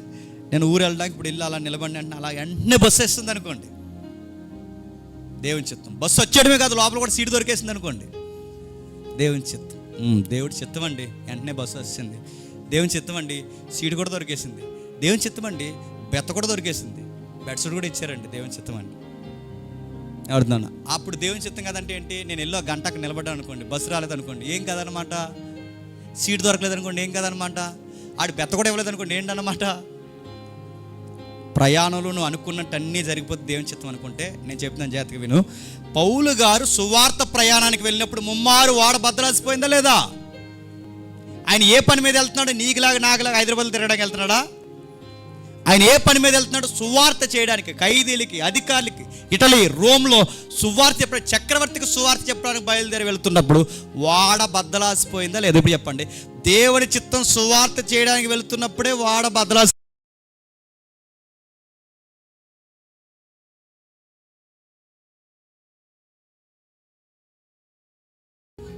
ముమ్మారు బెత్తములతో కొట్టబడుతుని, ఒకసారి రాళ్లతో కొట్టబడుతుని, ముమ్మారు వాడపగలు. ఇవన్నీ ఎక్కడ కలుగుతున్నాయి చెప్పండి? సువార్త, తండ్రి చిత్తము నెరవేర్చగలుగుతున్న ప్రయాణంలో కలిగిన ఆపదలు. ఓపెన్ డోర్స్ అనే దాన్ని రెఫరెన్స్ దగ్గర తెలిస్తే నీ డోర్ ఓపెన్ అవ్వదు. ఏమవుతుంది చెప్పండి? క్లోజ్ అయిపోద్ది. ఓపెన్ డోర్స్ అంటే అన్నీ సవ్యంగా జరిగిపోతేనే దేవుని చిత్తం కాదు. పౌలు గారికి అన్నీ సవ్యంగా జరగట్లేదు, అన్నీ చెప్పండి వ్యతిరేకంగా జరుగుతున్నాయి. మార్తా మరియలు ఉన్నారు, వాళ్ళ బ్రదర్ కోసం రిక్వెస్ట్ పెట్టారు. 4 రోజుల ముందే ఇన్ఫర్మేషన్ ఇచ్చారు. నీ స్నేహితుడు, మా సహోదరుడు చనిపోయేలా ఉన్నాడు, ప్రభువా నువ్వు త్వరగా మా ఇంటికి రమ్మంటే ఇప్పుడు అప్పుడే రానన్నాడు ఆయన. ఎందుకు ప్రభువా అని అడిగితే ఆన్సర్ లేదు, పంపించేశాడు వాళ్ళని. 4 రోజుల తర్వాత అంత్యక్రియలు కూడా రాలేదు ఆయన.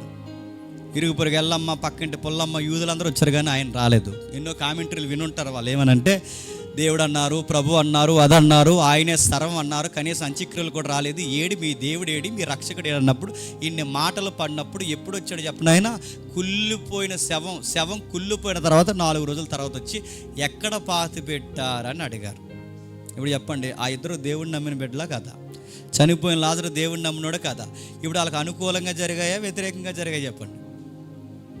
కానీ అక్కడ దేవుడి చిత్తం ఏంటి చెప్పిన? లాజరు చనిపోవడం దేవుని చిత్తం.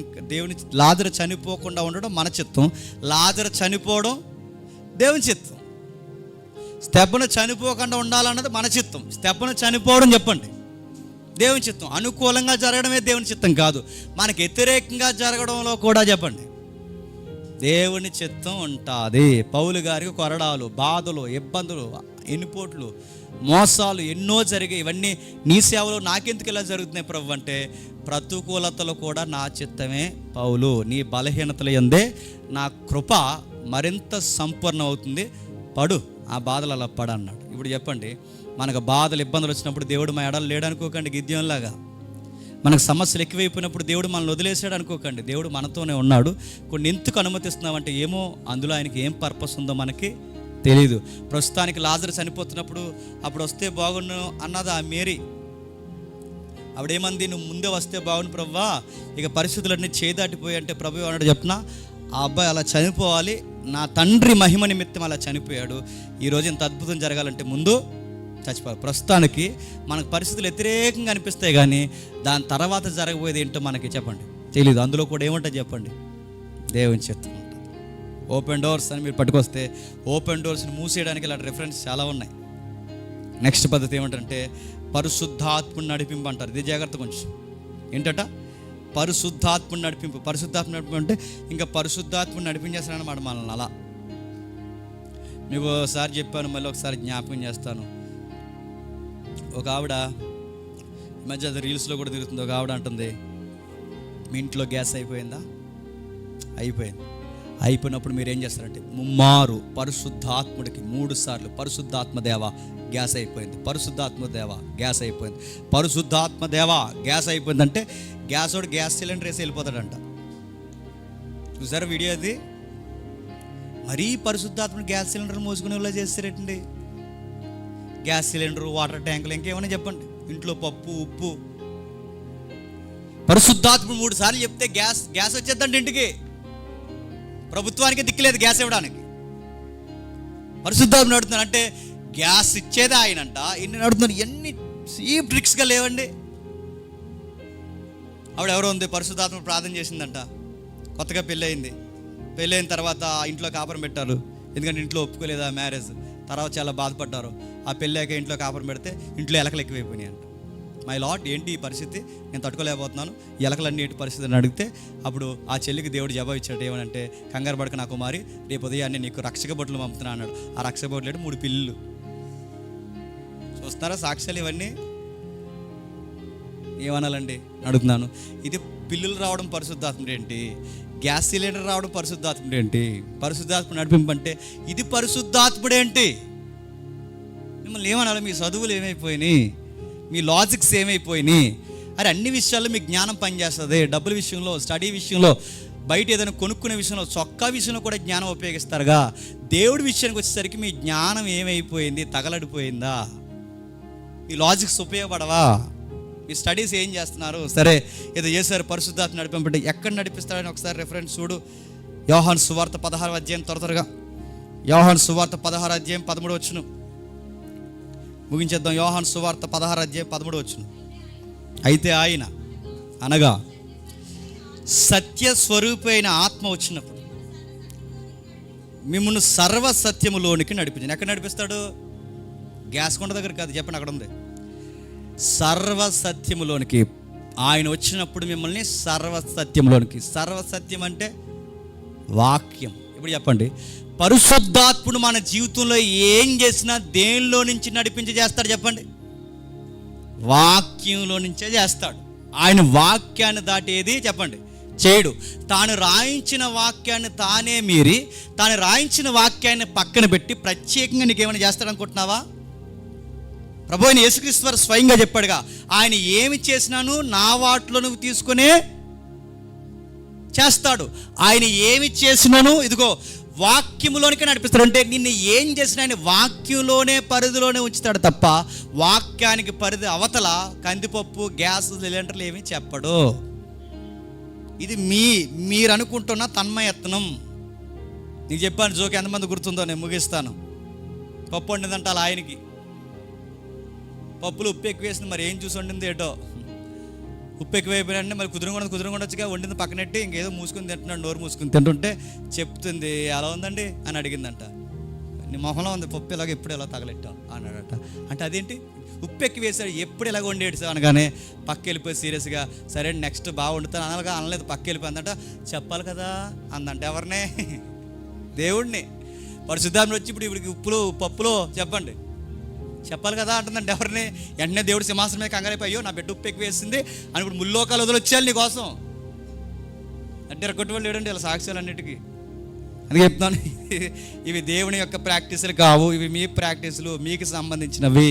అందుకే చెప్తున్నాడు చూడండి, ఆయన సర్వసత్యంలో నడిపిస్తాడు. పరిశుద్ధాత్మ అనగానే ఒక పాయింట్ టచ్ చేసి మనం వెళ్ళిపోతాం. పరిశుద్ధాత్మ అనగానే మిరాకిల్స్ ఎక్కువ గుర్తొస్తాయి. మిరాకిల్స్, అద్భుతాలు చేస్తాడు. ఎస్, ఆయన అద్భుతాలు చేస్తాడు కదంటలేదు. అప్పుడు జరిగిన అద్భుతాలు లాంటివి ఇప్పుడు జరగాలి అంటే, ఇందాక చెప్పిన మాట, అప్పుడు జరిగిన అద్భుతాలు లాంటివి ఇప్పుడు కూడా జరగాలంటే అప్పటి పరిస్థితులే చెప్పండి ఇప్పుడు ఉండాలి. అలాంటి పరిస్థితుల్లోనే ఈరోజు కూడా ఉండాలి. అప్పుడు జరిగిన ఎగ్జాక్ట్ మిరాకిల్ నీకు జరగాలంటే అప్పుడు లాంటి పరిస్థితుల్లోనే ఇప్పుడు నువ్వు కూడా ఉండాలి. ఉన్నావా? చెప్పు. లేవు. ఆ చరిత్ర లేదు, ఆ పరిస్థితులు లేదు, ఆ కాలం లేదు, ఆ వ్యక్తులు లేరు. కానీ అప్పుడున్న పరిశుద్ధాత్మ అప్పుడులాగే నీకు చేయాలంటే, అప్పుడున్న పరిస్థితులు అప్పుడులాగే ఉంటే ఇప్పుడు కూడా చేయడానికి ఈయనేమి చేతగాని దేవుడు ఇంకా చేస్తాడు. అప్పుడున్న పరిస్థితులు ఏంటంటే అప్పుడు బైబిల్ లేదు. ఉందా? దేవుని చిత్తం ఏంటో సర్వచిత్తం పూర్తిగా బయలుపరచబడిందా? బౌండరీస్ ఏంటో మనకు తెలుసా? అప్పుడు ఆ రోజుల్లో చదువులు ఉన్నాయా? ఆ రోజుల్లో చెప్పే నాయకులు ఉన్నారా? ఆ రోజు దైవ దర్శనం పూర్తిగా తెలుసా? ఆ రోజుల్లో ఇంత విజయం ఉందా? లేదు. అందుకే ఆ రోజుల్లో ఆ పరిస్థితులు ఆ మిరాకిల్స్ జరిగేవి. ఈ రోజుల్లో దేవుడు నీకు చదువులు, జ్ఞానము, రైటింగ్స్, బుక్స్ ఇన్ని ఇచ్చి నీకు ఇప్పుడు జాగ్రత్తగా చూడవయ్యా, నీతో నేను మాట్లాడుతాను ఈ పుస్తకంలో నుంచి అంటే, ఈ పుస్తకం అంటే ఈ బైబిల్ని పక్కనెట్టి నాకు అలాగే చేయి ప్రభు, అలాగే చేయి ప్రభు అంటే నువ్వు ఎలాగన్నా ప్రార్థన చేయి, ఎర్ర సముద్రం మళ్ళీ పాయలు అవ్వదు. నువ్వు ఎలా అన్నా పాయలు చేయి, సూర్యచంద్రులు ఆగరు. నువ్వు ఎలాగన్నా ప్రార్థించే, సూర్యచంద్రుడు ఆటోడు కూడా ఆగడు. గుర్తుపెట్టుకో మాట. దేవుడు ఏం చెప్తున్నాడో కాస్తంత గమనించు. వాక్యం ద్వారా దేవుడు ఏం మాట్లాడుతున్నాడో గమనించు. అందుకే చూడండి, John Kennedy Bible writer, Bible teacher, ఆయన ఏమంటాడంటే, జాన్ కెనడీ ఏమంటాడంటే, ఆ బైబిల్ టీచర్ ఎలా అంటాడు, మంచి మాట మీకు లాస్ట్ వీక్ జ్ఞాపకం చేశాను. ఆ బైబిల్ టీచర్ మంచి కామెంటరీ. ఆయన ఏమంటాడంటే, బైబిల్లో ఉన్న వ్యక్తులు మనలాగే ఏదో పరిస్థితులు గుండా నడిపింపబడతారు. ఆ పరిస్థితులు మనం చదువుకుంటే ఈరోజు మన పరిస్థితుల్లో సేమ్ అలాంటి బాధలు మనకు ఉన్నప్పుడు ఆ రోజు దేవుడు వారిని ఆదరించిన దేవుడు చెప్పండి ఈరోజు మనల్ని కూడా చెప్పండి ఆదరిస్తాడు. నాలాగే అన్యాయానికి గురైన వాడు ఎవరో ఉంటాడు బైబిల్లో. ఆ అన్యాయం టైంలో దేవుడు ఆయన చేయి ఎలా పట్టుకున్నాడో అక్కడ పట్టుకున్న దేవుడు ఇక్కడ కూడా పట్టుకుంటాడని నువ్వు ఆ సందర్భంలోంచి దేవుడు నీకు వాదార్పిస్తాడు. అంతేగాని సేమ్ అలాగే మోసేలాగే జరగాలి ప్రభా, నేను కూడా కర్రెత్తుతానంటే నువ్వు కర్రెత్తు, సుత్తెత్తు, ఏదన్నా ఎత్తు, కర్ర ఎప్పుడు కర్రలాగా ఉంటుంది. గుర్తుపెట్టు. ఆ పరిస్థితులు వేరు. అప్పుడు ఐగుప్తి ప్రభుత్వం అది. ఈరోజు ఐగుప్తి ప్రభుత్వం ఉందా? వెళ్ళి టీడీపీ ప్రభుత్వం దగ్గరికి వెళ్తావా? కర్ర ఎత్తుతున్నాను అలా ఉండన్నాను, ఆడికి వెళ్ళి తీసుకెళ్ళి లోపలే వేద్దారు అడుగుతున్నాను, అవుద్దా అని అడుగుతున్నాను. సందర్భాలు వేరు, పరిస్థితులు వేరు. అందుకే బైబిల్ టీచర్ ఏమంటాడంటే, బైబిల్ టీచర్ అంటాడు, వాక్యపు పరిధిలో బైబిల్ భక్తులు ఏ ఏ పరిస్థితుల్లో ఆదరణ పొందారో అవే పరిస్థితులు ఎగ్జాక్ట్గా లేకపోయినా కొన్ని దగ్గర సందర్భాలు మనకు పూలు ఉంటాయి. అక్కడ ఆదరించిన దేవుడు మనల్ని కూడా ఆదరిస్తాడు. నా సంసారంలో నాకు చాలా బాధలు ఉన్నాయండి, దేవుడు నాకు జవాబు ఎలా ఇస్తాడంటే, నీకన్నా బాధలు పడిన సంసారంలో వేసారిపోయిన తల్లులు బైబిల్లో ఉన్నారా లేదా? శారమ్మ కుటుంబం లేదా? అన్న కుటుంబం లేదా? ఎలిజబెత్ కుటుంబం లేదా? బైబిల్లో ఆ దావీదు ఫ్యామిలీ వెనకాల స్టోరీస్ లేవా? ఉన్నాయి, ఎగ్జాక్ట్ స్టోరీస్ ఉన్నాయి. అక్కడ ఆదరించిన ఆ తల్లులు చేయబట్టుకున్న దేవుడు నీ చేయి కూడా పట్టుకుంటాడు. యవనస్తుల జీవితాల్లో లస్ట్ కలిగినప్పుడు, పరిస్థితులు ఉక్కిరిబిక్కిరి చేసి ఉరుతాళ్ళ బిగించేసినప్పుడు దాని నుంచి మేము ఎలా దాటి రావాలో తెలియాలంటే కొంతమంది మనకన్నా ముందు దూకేసిన వాళ్ళు ఉన్నారు. అక్కడి నుంచి బరిగట్టుకుని బయటకు వచ్చిన వాళ్ళ జీవితాలు చదువు. దేవుడు అక్కడ మాట్లాడిన దేవుడు ఆ పరిస్థితుల్లోంచి నీతో కూడా చెప్పండి మాట్లాడతాడు. చివరిగా ఒక్క మాట చెప్పి నేను త్వరగా ముగిస్తాను. వాక్యాన్ని దావీదు భక్తుడు తన పాటలు ఇలా పోల్చుకున్నాడు. దావీదు భక్తుడు తన పాటలు ఇలా పోల్చాడు, తన పాట కీర్తనలు ఇలా పోల్చాడు. ఏమన్నాడంటే, నీ వాక్యము నా పాదాలకి దీపం. నీ వాక్యము నా పాదాలకి దీపం అంటే టార్చ్ అనే ట్రాన్స్లేషన్లో టార్చ్ లైట్ అన్నారు దాన్ని. టార్చ్ లైట్ అంటే బాగా, టార్చ్ లైట్ అంటే ఏంటి? టార్చ్ అంటే నేను నెక్స్ట్ అడుగు ఎక్కడ వేయాలో తెలియాలంటే అక్కడే కూడదు. చెప్పండి, టార్చ్ అక్కడే కూడదు. ఎక్కడ వేయాలి చెప్పండి? నేను నెక్స్ట్ అడుగు ఎక్కడ వేయాలి తెలియదు. టార్చ్ అక్కడ వేయడం కాదు, ఎక్కడ వేయాలి చెప్పండి? నేను నెక్స్ట్ అడుగు ఎక్కడ వేస్తున్నానో అక్కడికి మాత్రమే నేను టార్చ్ చేసుకోవాలి. అప్పుడు నేను అడుగు ఎక్కడ వేయాలో నాకు అర్థం అవుద్ది. నీ వాక్యము నాకు టార్చ్ లేదంటే దాని అర్థం ఏంటో తెలుసా? రేపేం జరిగిపోద్దో దూరానున్న పరిస్థితిని ఇప్పుడే తెలుసుకోవడం కాదు, ఈరోజు నేను అడుగు ఎలాగ వేయాలో నాకు ఈ రోజే నాకు చెప్పే పద్ధతే వాక్యాన్ని ముందెట్టుకుని నడవడం. అది టార్చ్ అంటే. అంటే ఎలా మీకు అర్థమైనట్టుందో అర్థం లేదని నాకు అర్థమైంది. అంటే వాక్యాన్ని ముందు పెట్టుకున్నాడు అంటే నేను ఎలా మాట్లాడాలి, ఏ వ్యాపారాలు చేయాలి, ఉద్యోగాల్లో ఎలా ఉండాలి, నేను ఎలాంటి సంబంధాలు కలిగి ఉండాలి, ఇవన్నీ ఈరోజు నేను ఎలా జీవించాలో నేను వాక్యాన్ని చదువుకుని నేను బయటికి వెళ్తే నా జీవితం సరిగ్గా ఉంటుందా ఉండదా? అంతేగాని ఇది వదిలేశారు. ఏది? ఈరోజు నేను ఎలా బతకాలో వాక్యాన్ని ముందెట్టుకోవడం మానేశాను. రేపు 2026లో ఏం జరుగుతుంది ఇప్పుడు నాకు చెప్పేయాలి లైట్ వేసి. 2026 డిసెంబర్లో నీకు ఏం జరుగుద్ది అంటే ఏం జరుగుద్ది? వజ్రాలు జరుగుతాయి. నాకు ఏం జరుగుద్ది అలాంటి చెప్తుంది బైబిల్. భక్తుడు అన్నాడు దావీదు, నీ వాక్యము నా పాదాలకు దీపం అంటే నా అడుగులు ఎలా అయ్యాలో నీ వాక్యం చెప్తుంది, నేను ఎక్కడికి నడవాలో నీ వాక్యం చెప్తుంది, నేను ఎక్కడ ఆగాలో నీ వాక్యం చెప్తుంది, నేను ఎలా జీవించాలో నీ వాక్యం చెప్తుంది, నేను ఎలాంటి బట్టలు వేసుకోవాలో కూడా నీ వాక్యం చెప్తుంది. నా మాట, తీరు, ప్రవర్తన ఒక్కటేంటి అన్నీ నీ వాక్యం చెప్తుంది. అంటే ఈ డే నేను ఎలా బతకాలో నా లివింగ్ లైఫ్ మొత్తం నీ వాక్యం నన్ను గైడ్ చేస్తుంది. ఇది వాక్యం పాదాలకు దీపం అంటే. అంతేగాని వాక్యం పాదాలకు దీపం అంటే ఇలా రెఫరెన్స్ తీసి ఏలు పెట్టి ఇది ఏది కనబడితే అది కాదు ప్రాక్టీస్ అంటే. చాలామంది ఉన్నారండి చెప్పిన వినరండి. నాకు తెలుసు వాళ్ళు అప్పుడప్పుడు నన్ను క్వశ్చన్స్ అడుగుతారు. నాకు ఎలా అనిపిస్తుంది తమ్ముడు గారు, నాకు ఎలా అనిపిస్తుంది తమ్ముడు గారు, నాకు ఎలాగ అనిపిస్తుంది ఈ వాక్యం చెప్తే. ఈ తమ్ముడు గారు ఎంత చెప్పినా వినరు, మరి నన్ను ఎందుకు అడుగుతారు నాకు అర్థమవుతుంది. నాకు ఆ రెఫరెన్స్ ఎక్కువ అలా ఎన్నిసార్లు తీసిన వచ్చేస్తుంది అంటే బాగా నలిగిపోయి ఉంటుంది కాగితం అక్కడ, అందుకే అన్నిసార్లు వచ్చేస్తుంది. నీ కీర్తన కదా ఎందుకు వచ్చేస్తుంది? కీర్తన బాగా చదివేసి ఉంటావు, ఎన్నిసార్లు చెప్పిన వినరు. సరే నెక్స్ట్ ఇంకేముంది బైబిల్లో? నేను ముగించేస్తున్నాను. ఇంకేముందంటే రేపేం జరుగుద్దో దేవుడు నీకు చెప్పడు, కానీ ఈరోజు నువ్వు ఎలా జీవించాలో చెప్పండి ఖచ్చితంగా దేవుడు వాక్యంలో నుంచి నేను గైడ్ చేస్తాడు. ఎలా? బైబిల్లో కొన్ని పుస్తకాలు ఉన్నాయి, విజ్డమ్ బుక్స్ అంటారు వాటిని. అంటారంట దేవుడు అంటాడు ఏమని? ఇదిగో జ్ఞాన పుస్తకాలు అంటాడు. ఏమున్నాయి జ్ఞాన పుస్తకాలు? ఒకసారి సామెతల గ్రంథం జ్ఞాన పుస్తకం, ప్రసంగి జ్ఞాన పుస్తకం, సొలొమోను గారు రాసిన అనేక సందర్భాలు జ్ఞాన పుస్తకాలా కాదా? ఇలాంటి పుస్తకాల్లో దేవుడు మనల్ని గైడ్ చేశాడంటే గైడ్ చేశాడు. ఏమని గైడ్ చేస్తాడో ఒకసారి వినండి, నేను త్వరగా ముగిస్తాను. సామెతల గ్రంథం మొదటి అధ్యాయం మొదటి వచనం. దావీదు కుమారుడును జ్ఞానం. అక్కడ కొన్ని పదాలు ఉన్నాయి, నేను చదువుతున్నాను. 10వ వచనం లోపు కొన్ని పదాలు చదువుతాను, మీరు గుర్తుపట్టండి. ఈ జ్ఞాన పుస్తకాలంటే విజ్డమ్ బుక్స్లో దేవుడు మనకు నేర్పిస్తున్న జ్ఞానం ఉంది, ఉపదేశం ఉంది, వివేకం ఉంది, నెక్స్ట్ నీతి ఉంది, యథార్థత ఉంది, బుద్ధి కుశలత ఉంది 4వ వచనంలో, వివేచన ఉంది 5వ వచనంలో, పాండిత్యం ఉంది 5వ వచనంలో, 2వ మాట నీతి సూత్రాలు ఉన్నాయి 10వ వచనంలో. నా కుమారుడా, పాపులు నిన్ను ప్రేరేపింపగా వీటిని నువ్వు పట్టుకుని నడిస్తే ఆ పాపులకు నువ్వు దొరకవుగాక దొరకు. ఇప్పుడు చెప్పండి, నేను ఎవ్రీడే ఎలా బతకాలో నాకు ఏది నేర్పిస్తుంది? విజ్డమ్ బుక్స్ పెట్టాడు దేవుడు, అవి చదువుకుంటే నా లైట్ ఏంటో నాకు అర్థం అవుద్ది. పాండిత్యము, జ్ఞానము, వివేచన, బుద్ధి కుశలత, నీతి సూత్రాలు, పాండిత్యం, ఇవన్నీ దేవుడు మనకు పెట్టి రాయించాడు. ఇవి నేను చదువుకుంటా అంటే సామెతల గ్రంథం ఏం చెప్తుంది? సామెతల గ్రంథం బయట లోకం ఎలా ఉందో సామెతల గ్రంథం చెప్తుంది. బయట లోకం ఎలా ఉందో సామెతల గ్రంథం చెప్పడమే కాదు, ఆ లోకంలో మనం ఎలా ఉండాలో కూడా సామెతల గ్రంథం చెబుతుంది. అంటే లోకం ఇలా ఉంది, నువ్వు అలా ఉండకు. స్త్రీలు ఇలా ఉన్నారు, నువ్వు అలా ఉండకు. పురుషులు ఇలా ఉన్నారు, నువ్వు అలా ఉండకు. పరిస్థితులు ఇలా ఉంటాయి, ఆ పరిస్థితులు ఇలా ఉండని నన్ను ఎవ్రీడే గైడ్ చేస్తుందా లేదా? ఇప్పుడు చెప్పండి, వీటన్నిటిని అంటే పాండిత్యము, జ్ఞానము, వివేకము, నీతి, యథార్థత, బుద్ధి, కుశలత, వివేచన, పాండిత్యము, నీతి సూత్రాలు, ఇవన్నీ దేవుని చిత్తమా కాదు? వీటిని పాటించడం దేవుని చిత్తమా కాదు? చెప్పండి. దేవుని చిత్తం అనగానే మనకి మైండ్లో బ్లైండ్గా పడిపోయిందంటే చెప్పిన, రేపేం జరుగుతుందో ఈరోజు తెలుసుకోవడమే దేవుని చిత్తం అనుకుంటున్నారు. కాదు. రేపేం జరుగుతుందో ఈరోజు తెలుసుకోవడమే దేవుని చిత్తం కాదు. ఈరోజు దేవుని కోసం ఎలా బతకాలో నేర్చుకొని బ్రతకడమే చెప్పండి దేవుని చిత్తం. అంటే వీటన్నిటినీ బాగా వినాలి. నా జీవితంలో ఏదో ఒక రోజు దేవుని చిత్తం ఏంటని ఆ రోజు కనిపెట్టడం దేవుని చిత్తం కాదు.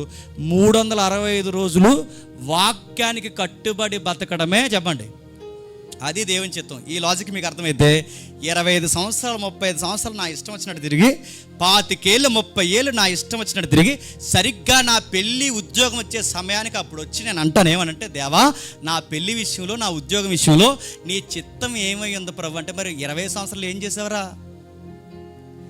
30 సంవత్సరాలు ఏం చేస్తావు? నీ ఇష్టం వచ్చినట్టు పడ్లా తిరిగా ఊరి మీద పడి, నీ ఇష్టం వచ్చినట్టు ఊరి మీద పడి, మీ ఇష్టం జంతువులు మాదిరి తిరిగారు. ఇప్పుడు దేవుని చిత్తం అంటే నీకు పెళ్ళి వస్తే కానీ దేవుని చిత్తం గుర్తు రాలేదు, నీకు వివాహ కార్యక్రమం అయితే కానీ నీకు దేవుని చిత్తం గుర్తు రాలేదు, నీకు ఉద్యోగ కార్యక్రమం వ్యాపారం వస్తే కానీ దేవుని చిత్తం. మరి ఈ 25 ఏళ్ళు దేవుని చిత్తం ఏది? ఎప్పుడు అడగాలి చెప్పిన దేవుని చిత్తం? 365 రోజులు వాక్యాన్ని కట్టుబడి బతికి నీ జీవితంలో వివాహం ఉద్యోగం వచ్చే సమయానికి ఇది కూడా నువ్వే నడిపించు ప్రవ్వా అని అప్పుడు అడుగు. సమస్తము సమకూర్చి జరిగిస్తాడు. నువ్వు 364 రోజులు నీ ఇష్టం వచ్చినట్టు తిరిగి 65వ రోజు వచ్చి, దేవా నీ చిత్తం ఏంటి ప్రభు అంటే, అసలు నువ్వు ఎవడో కూడా నాది ఎదరా అంటాడు దేవుడు. గుర్తుపెట్టు, నువ్వు ఎవడరా 31st వచ్చావు, నువ్వు ఎవడవే అని అడుగుతావు. వాగ్దానం కూడా తీసుకున్నాను ప్రభా అంటే, నువ్వు వాగ్దానం కూడా తీసుకున్నావు, నువ్వు ఎవడో నాకు తెలియదురా అంటాడు. నిన్న మొన్న ఒక వీడియో చూశాను. ఆ పెద్ద ఆయన కొడుకు ఒక వాగ్దానం కూడా తీసుకోమంటే 2 తీసుకున్నాడట.